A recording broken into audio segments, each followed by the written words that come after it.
আসসালামু আলাইকুম। খোবাইবের শাহাদাত বরণ।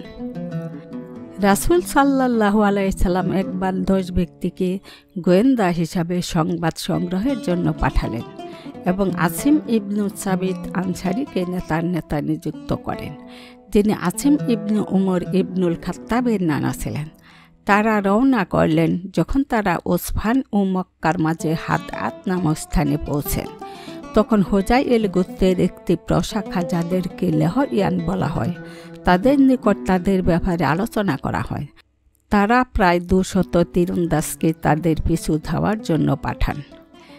এরা তাদের পদচিহ্ন দেখে চলতে থাকে। সাহাবীগণ মদিনা হতে সঙ্গে নিয়ে আসা খেজুর যেখানে বসে খেয়েছিলেন, অবশেষে এরা সে স্থানের সন্ধান পেয়ে গেল। তখন এরা বলল, এগুলো ইয়াসরিবের খেজুর। অতঃপর এরা তাদের পদচিহ্ন দেখে চলতে লাগল।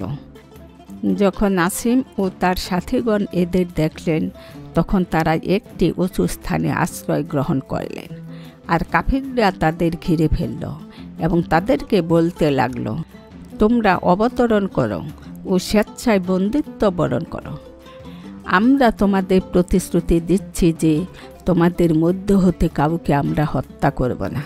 তখন গোয়েন্দা দলের নেতা আসিম ইবনু সাবিত রাদিয়াল্লাহু তাআলা আনহু বললেন, আল্লাহর কসম, আমি তো আজ কাফিরদের নিরাপত্তা অবতরণ করব না। হে আল্লাহ, আমাদের পক্ষ থেকে আপনার নবীকে সংবাদ পৌঁছে দিন। অবশেষে কাফিররা তীর নিক্ষেপ করতে শুরু করল, আর তারা আসিম রাদিয়াল্লাহু তাআলা আনহু সহ 7 জনকে শহীদ করল। অতঃপর অবশিষ্ট 3 জন খোবাইব আনসারী, জায়েদ ইবনু দাসিনা রাদিয়াল্লাহু তাআলা আনহু ও অপর একজন তাদের দেওয়া প্রতিশ্রুতি ও অঙ্গীকারের উপর নির্ভর করে তাদের নিকট অবতরণ করলেন। যখন কাফিররা তাদেরকে আয়ত্তে নিয়ে নিল, তখন তারা তাদের ধনুকের রশি খুলে ফেলে তাদেরকে বেঁধে ফেলল। তখন 3য় জন বলে উঠলেন, গোড়াতেই বিশ্বাসঘাতকতা। আল্লাহর কসম, আমি তোমাদের সঙ্গে যাব না। যারা শহীদ হয়েছেন আমি তাদেরই পদাঙ্ক অনুসরণ করব।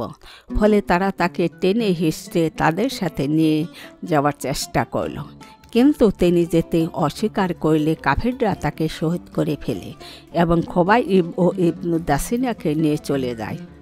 অবশেষে তাদের উভয়কে মক্কায় বিক্রি করে ফেলে।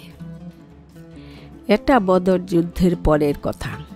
তখন খোবাইবকে হারিস ইবনু আমিরের পুত্রগণ ক্রয় করে নেয়। আর বদর যুদ্ধের দিন খোবাইব রাদিয়াল্লাহু তাআলা আনহু হারিস ইবনু আমিরকে হত্যা করেছিলেন। খোবাইব রাদিয়াল্লাহু তাআলা আনহু কিছুদিন তাদের নিকট বন্দী থাকেন। ইবনু শিহাব রহমতুল্লাহ বলেন, আমাকে ওবায়দুল্লাহ ইবনু ইয়াজ অবহিত করেছেন। তাকে হারিসের কন্যা জানিয়েছে যে যখন হারিসের পুত্রগণ খোবাইব রাদিয়াল্লাহু তাআলা আনহুকে শহীদ করার সর্বসম্মত সিদ্ধান্ত নিল, তখন তিনি তার কাছ থেকে ক্ষৌরকার্য সম্পন্ন করার উদ্দেশ্যে একটা খুর ধার চাইলেন। তখন হারিসের কন্যা তাকে একখানা খুর ধার দিল। সে সময় ঘটনাক্রমে আমার এক ছেলে আমার অজ্ঞাতে খোবাইবের নিকট চলে গেলে তিনি তাকে ধরেন এবং আমি দেখলাম যে আমার ছেলে খোবাইবের উরুর উপর বসে রয়েছে এবং খোবাইবের হাতে রয়েছে খুর। আমি খুব ভয় পেয়ে গেলাম। খোবাইব আমার চেহারা দেখে তা বুঝতে পারলেন। তখন তিনি বললেন, তুমি কি ভয় করছো যে আমি এই শিশুটিকে হত্যা করে ফেলব? কখনো আমি তা করব না। আল্লাহর কসম, আমি খোবাইবের মতো উত্তম বন্দী কখনো দেখিনি।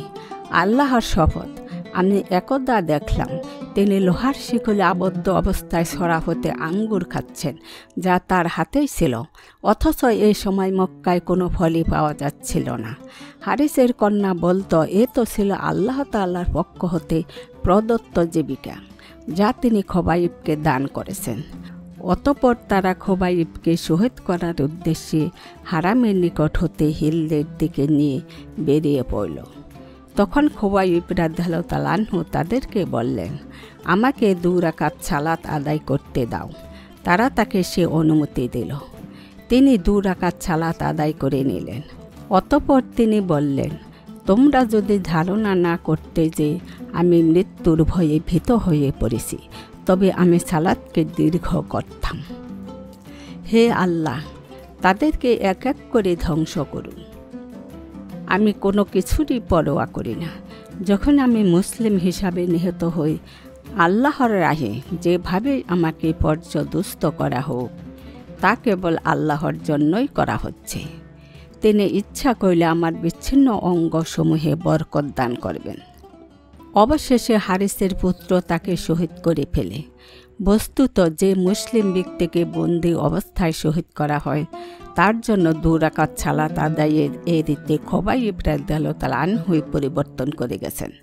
যেদিন আসিম রাদিয়াল্লাহু তাআলা আনহু শাহাদাত বরণ করেছিলেন, সেদিন আল্লাহ তাআলা তার দোয়া কবুল করেছিলেন।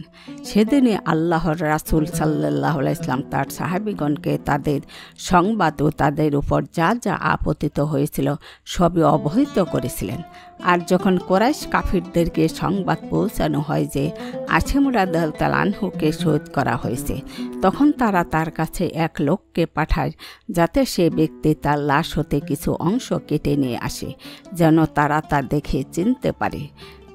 কারণ বদর যুদ্ধের দিন আসিম রাদিয়াল্লাহু তাআলা আনহু কুরাইশদের এক নেতৃস্থানীয় ব্যক্তিকে হত্যা করেছিলেন।